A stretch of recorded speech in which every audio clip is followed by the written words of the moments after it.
Hi, David Campanile here, owner of Campanile Law, located in the state of New Jersey. We handle estate planning and probate. Today, I'm here to talk to you about what is a life estate and what is the purpose of life estate.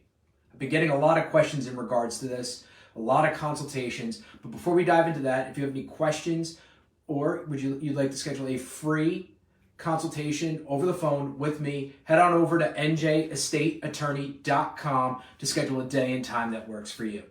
So let's hop into this really quick. What is a life estate? A life estate is basically an arrangement that you make to transfer a property over to your children or a remainderman, a beneficiary, but you keep the ability to live in that property for the rest of your life. Hence a life estate. But it is your job during that time to continue to pay the mortgage if there is one, to pay your property taxes, to have your homeowner's insurance paid, to continue to maintain the property. You are in essence, if you live in a life estate, the trustee of the property for those people that get to inherit the property after you. Now, you're probably going, David, this sounds too good to be true. What is the real purpose of this? We see life estates created, especially in property, when people are Medicaid planning, when they want to sidestep the probate process a little bit. It is a way to ensure that named beneficiaries get a property. It's also a way to ensure that, you survive that Medicaid look-back period, and now Medicaid can't attach a lien to a life estate because technically you don't own it. You only have a right to live there.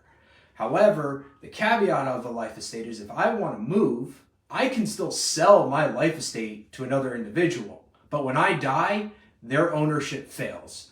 Now we're really jumping into the weeds and getting super deep in there. But really, if we summarize this whole thing, and before we summarize it actually, what we really need to do also is you can have a life estate in personal property, in vehicles, but in the state of New Jersey, you cannot have a life estate in a bank account. So to summarize this, life estates, you get to retain the right to live somewhere, to live in your property, and you're transferring it to a remainderman or your beneficiaries after your death. The purpose we're doing this really is to avoid a lien for Medicaid or any kind of other creditors. It also eases the transfer of the property at the time of probate. It sidesteps the property during the probate process. If you found this video informative, please hit that like button, share it with people. Comments are always great. Again, if you'd like to schedule a free consultation with me over the phone, head on over to njestateattorney.com right now to schedule a day and time that works for you. As always, my name is David Campanile. I'm the owner of Campanile Law, located in the state of New Jersey. We handle estate planning and probate.